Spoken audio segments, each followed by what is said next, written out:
అందరికి శరణార్థులు బాగుండ్రానుల్లా. మరి రాజక్కొచ్చిందంటే ముచ్చట మును పెట్టి చెప్తది. మరి అలాంటి ముచ్చట్లేందో అన్ని నడుచుకునే ముంగట పెద్ద వార్తలు చూద్దాని. మారుతి సాబ్ దెబ్బ, ప్రభాస్ ఫ్యాన్స్ అబ్బా, థియేటర్లల్లా ముసల్లా హంగామా, హైవే మీద ఎమ్మెల్యే సాబు హుషారు, దురందర స్టెప్పులతోని రచ్చ రచ్చ, బీచ్లకు తక్కువ లేదు, చేసే పనులకు దిక్కు లేదు, మంచితనము ఇంకా చచ్చిపోలేదు, గా డెలివరీ బాయ్ కి కొడుతున్నారు సలాము, ముద్దుగా తయారై ముంచేస్తున్నారు, గాజువాకల గీ లేడీల గోల్మాలు.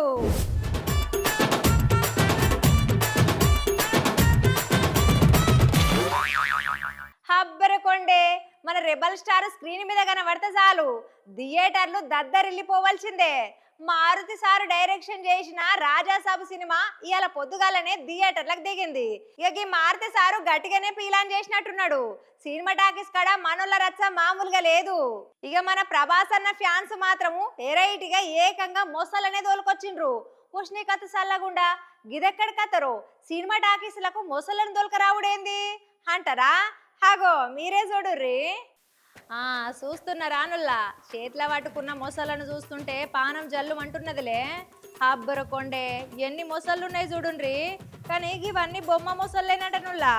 మరి సినిమాలకు ఎందుకు పట్టుకొచ్చిండ్రు అంటే గిట్ల మన డార్లింగుకి ఒక మొసలికి నడుమ ఖతర్నాకు కొట్లాట నడుస్తుందట ఈ సినిమాల. మరి మన ఫ్యాన్స్ ఊకుంటారా చెప్పుండ్రి. స్క్రీన్ మీద మొసలి కనిపించంగానే స్క్రీన్ అవతల ఉన్న వీళ్ళ బొమ్మలతోని జై కొడుతుండ్రు.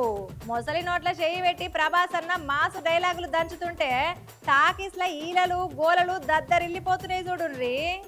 హారర్ కామెడీ అంటే గిట్లా ఉండాలే. ప్రభాస్ అన్న స్వాగు చూస్తుంటేనైతే గూస్ బంప్సే వస్తున్నాయని ఫ్యాన్స్ సంబూరపడిపోతున్నారులా. ఒక్క మాటలో చెప్పాలంటే రాజాసాబు దెబ్బకు బాక్స్ ఆఫీస్ దగ్గర మొసలి వేట మొదలైనట్టే. ఇక ఇప్పుడు ఈ వీడియో సోషల్ మీడియాలో మస్తు చక్కర్లు కొడుతుంది. మొత్తానికి రాజాసాబు రచ్చ లేపుతున్నాడు కదా.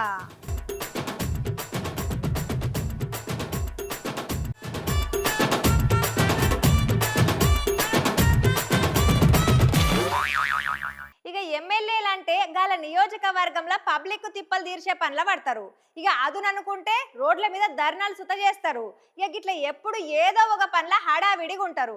కానీ మన ఎమ్మెల్యే సాబు మాత్రము రోడ్డు బంద్ ఉన్నదని హైవే మీద గాడిని ఆపి గ్యాంగు నెనకేసుకొని దురందర్ సాంగుకు స్టెప్పులు వేసిండుల్లా.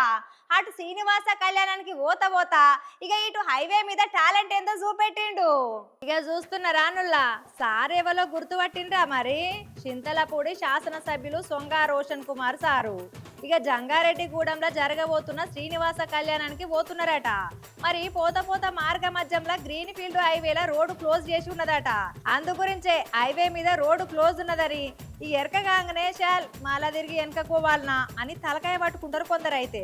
కానీ మన ఎమ్మెల్యే సార్ మాత్రం గా బాట లేకుంటేంది, రీల్స్ బాట ఉన్నది కదా అని గీ తిరిగా స్టెప్పులు వేసిండన్నట్టు. అబ్బబ్బబ్బా, గా చేతులు దిప్పుడు గా కాళ్ళు ఆడించుడు, సారు డాన్స్ వేస్తుంటే పక్కనున్న గన్మెన్లకు సుత గన్ను పక్కకు పెట్టి స్టెప్పులు వేయాలని అనిపించచ్చు కావచ్చు. ఇక వెనకంగున్నోళ్ళు సుత మస్తు ఫాలో అవుతున్నారు సార్ను. అన్న నువ్వు తోపు, నీ డాన్స్ సూపు అన్నట్టుగా జై కొడుతున్నారు కదా. అసలు శ్రీనివాస కళ్యాణానికి పోయేటోళ్ళు కారుల భక్తి పాటలు పెట్టుకుంటారు, లేకుంటే దేవుని నామస్మరణ చేస్తారు. కానీ మన ఎమ్మెల్యే సార్ అయితే దేవుడా నువ్వు కళ్యాణం చేసుకో, నేను గిడ రీల్స్ చేసుకుంటా అన్నట్టు దుమ్ము లేపిండనుకో రాదుండ్రి. రోడ్డు క్లోజ్ చేసి ఉంటే బోర్డు పెట్టాలి గాని ఎమ్మెల్యే సారు గిట్ల డాన్స్ పెట్టి అందరిని ఎంటర్టైన్ చేసిండన్నట్టు. రాజకీయాలలో తోపు అనుకున్నాం గాని రీల్స్ లో సుతా సారు పెద్ద దురందుడే. సారు అసెంబ్లీల కంటే గిడనే పర్ఫెక్ట్ సెట్ అయ్యిండు అని కామెంట్లు పెడుతున్నారులా. మొత్తానికి భక్తి కన్నా ముందే మన ఎమ్మెల్యే గారి శక్తి ప్రదర్శన హైవే మీద హైలైట్ అయిపోయిందనుకో రాదుర్రి.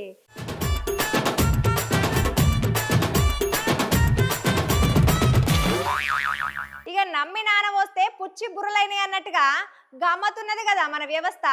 పొద్దున లేస్తే గిడ గిది చేసినాము, గడ గది చేసినాము, డిజిటల్ ఇండియా అయ్యింది, చంద్రమండలం మీద కాలు పెట్టినామని స్పీచ్ల మీద స్పీచ్లు దంచుతారు. కానీ పక్క పొంటి ఉన్నోళ్ళను మాత్రం లెక్క చేయరు. గందుకే గీ గిరిజనులు గీ తిరిగ నిరసన చేస్తున్నారు. ఇక గిది విజయనగరం జిల్లా బొబ్బిలి నియోజకవర్గంలో గోపాలరాయుడుపేట. ఇక గీ పంచాయతీలో 5 ఊర్లున్నాయుల్లా. కృపావలస, రమణ వలస, దీవెన వలస, సియోను వలస, చిన్నాకిన వలస అని. అయితే పేర్లల్లో దీవెనలు కృపలు ఉన్నాయి కానీ పాపం గాడున్న గిరిజనులకు మాత్రం ఏ అధికారి కృప దొరుకుతలేదట.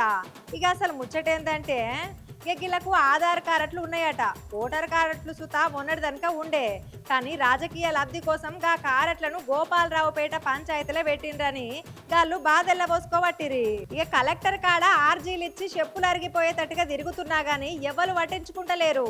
ఇక మా దిక్కు కన్నేసి సుత చూస్తలేరు రాజకీయ నాయకులు. ఇక గిడ 60 మంది పిల్లలున్నారు మా వాళ్ళు. రేపు పొద్దునాలు చదువుకోవాలన్నా గానీ సర్టిఫికెట్లు కావాలన్నా ఎట్లా దొరుకుతాయి? వాళ్ళ భవిష్యత్తును అడింపాలు చేస్తారా, లేకుంటే మీ ఫైళ్ళ కింద నొక్కి పెడతారా? ఇంకా ఎన్నేళ్ళు వలస పోతూనే ఉండాలి సార్లు అని గిరిజన బిడ్డలు విసిగిపోయిండ్రు. ఇక మాకు వసతులు కల్పించి మా అందరి ఆధార్ కార్డులు ఓటర్ కార్డులు ఇచ్చేటట్టుగా చూడుండ్రి.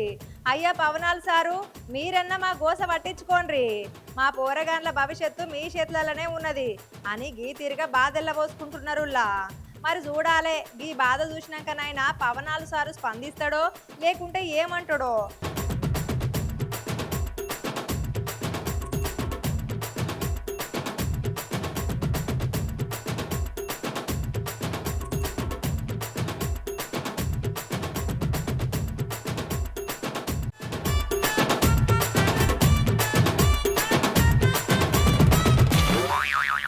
మరి లోకంలో మనుషులు యాంత్రికం అయిపోతున్నారు అనుకుంటాం, కానీ గప్పుడప్పుడైతే కొంతమంది చేసే పనులు చూస్తుంటే అరే మంచితనం ఇంకా చచ్చిపోలేదులే అని అనిపిస్తుందిలా.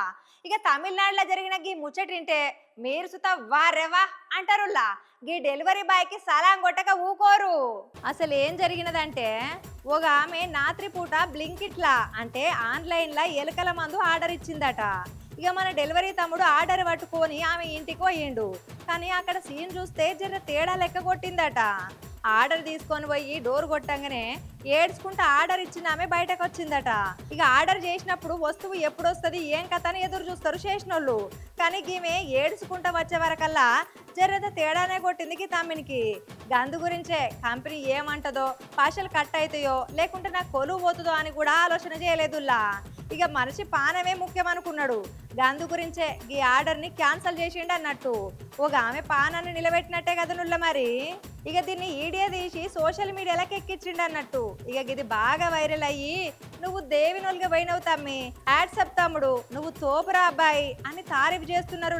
ఇది చూసిన వాళ్ళంతా మొత్తం 3 எலி மருந்து அவங்க எதை நினைச்சு அதை ஆர்டர் போட்டாங்கலாம் எனக்கு தெரியல. ஆனா ரொம்ப அவங்க அழுதுட்டே பேசுனதை பார்த்தா அவங்க ஏதோ சம் இஷ்யூ காண்டி தான் இதை ஆர்டர் போட்டிருக்காங்கன்னு எனக்கு தோணுச்சு. ஆனா கஸ்டமர் லொகேஷன் ரீச் ஆயிட்ட பிறகு நான் அவங்களுக்கு இந்த மாதிரி ஆர்டர் வழியிலே மிஸ் ஆயிடுச்சிங்க அப்படிங்களா அப்படியே ஒரு மாதிரி அழுதுட்டே போட்டாங்க. அதுக்கப்புறம் அவங்க கிட்ட போய் பேசினேன், உங்களுக்கு எந்த பிரச்சனையா இருந்தாலும் சூசைடு அந்த எடுக்காதீங்க, சூசைடுக்காண்டி தானே இதை போட்டீங்க அப்படின்னா இல்ல ப்ரோ அப்படின்னு சொன்னாங்க. இல்ல போய் பேசாதீங்க, நீங்க சூசைடுக்கு தான் போட்டுருக்கீங்க. எலியுடைய பிரச்சனை அப்படின்னா நீங்க கிட்டத்தட்ட 7 மணிக்கு போட்டுருக்கலாம், இல்ல அதுக்கு முன்னாடியே போட்டுருக்கலாம், இல்ல அடுத்த நாள் போட்டுருக்கலாம். இந்த அன்டைம்ல போட வேண்டிய அவசியம் இல்ல.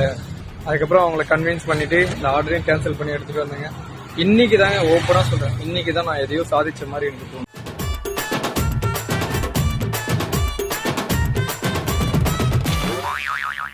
అవునులా, పండుగ వచ్చిందంటే ఆకాశంలో పతంగులు ఎగురుతాయి, ఆకిట్లా గొబ్బెమ్మలు పెడతాము. కానీ గీ తాప కొత్తగా గీ కిలాడీ లేడీలు రంగంలోకి దిగిండ్రు. ఒళ్ళొంచి పని చేసుడు శాతగాక పండుగ పూట కొత్త బట్టలు వేసుకొని ముద్దుగా తయారై నగలు కొంటామని షాపులకు పోతున్నారు. ఇక తీరా ఆడ బంగారం షాపు ఓనర్లని బురిడి కొట్టించి సొమ్ములు ఎత్తుకపోయే చేతి వాటం ప్రదర్శిస్తున్నారులా. ఇక నిన్న పెందుర్తిలా, ఇవాళ గాజువాకల ఇంకో కథ జరిగింది చూడుండ్రి. ఇంకా చూస్తుర్రానుల్లా, ఈ లేడీ గ్యాంగు మామూలు ముదుర్లు కాదుల్లా. ఇలా దొంగ ముచ్చట్లు వింటే మస్తు షాక్ అవుతారు మీరే. ఒక పారికి వీడియో చూడరాదుండ్రి, మీకే అర్థమవుతుంది. చూసిండ్రా ఈ సీను జర్ర బాగా చూడుండ్రి. పద్ధతిగా చీర కట్టుకొని ముద్దుగా నెత్తి దువ్వుకొని మంచిగా తెల్లగా పుల్లగా మహాలక్ష్మోలిగే షాపులకి ఎంట్రీ ఇచ్చిండ్రు ఈ కిలాడీలు. నిన్న పెందుర్తిలా వెంకటేశ్వర్ల జ్యువెలర్సీకి పోయి గది చూపియ్యి గిది చూపియ్యి అని ఓనర్ కి సినిమా చూపించిండ్రు. తీరా చూస్తే చేతికి దొరికిన కాడికి దోసుకొని జప్పున జారుకుందాం అని ప్లాన్ చేసుకున్నట్టు పక్కాగా. కానీ పాపము షాపు ఓనర్లు గీల తేడా ఎవ్వరని చూసి పసి కట్టి పట్టుకుంటారనుకో రాదుర్రి. ఇక ఇవాళ గాజువాకల ఇంకో కథ. హోమ్ జ్యువెలరీ షాపుకి వచ్చిన ఒక లేడీ బంగారం కొంటాని బిల్డప్ ఇచ్చి ఇక ఏడ దాచిపెట్టినా బయట పడుతుంది అనుకున్నట్టున్నది. నెత్తిలో ఇరికిచ్చింది అన్నట్టు తీసుకొని మెల్లగా డౌట్ వచ్చి అడిగితే దబాయించింది. కానీ ఈ షాప్ ఓనరు గద్ద లాంటి కళ్ళతోని గమనించి గా సొమ్ముల బయటికి తీయించి పోలీసులకు అప్పగిచ్చిండు. పండుగ పూట ఇంట్లో గొబ్బెమ్మలు పెట్టవలసింది పోయి ఇక గిట్ల దొంగతనాలకు పోయి పోలీస్ స్టేషన్లో చిక్కుకున్నారు ఈ తెలివైన తోపులు. ఇక ఒకటే మాట చెప్పాలంటే పండుగకి కొత్త నగలు వేసుకోవాలని ఉంటే కష్టపడి కొనుక్కోవాలి, కానీ గిట్లా జడలల్లో దాచుకుంటే జైలు ఊసలు లెక్క పెట్టవలసి వస్తుందని తెలియకుండొచ్చున షాపు యజమానులారా జర భద్రము. ఇటువంటి బంగారు తల్లులు మీ షాపులకు కూడా రావచ్చు మరి.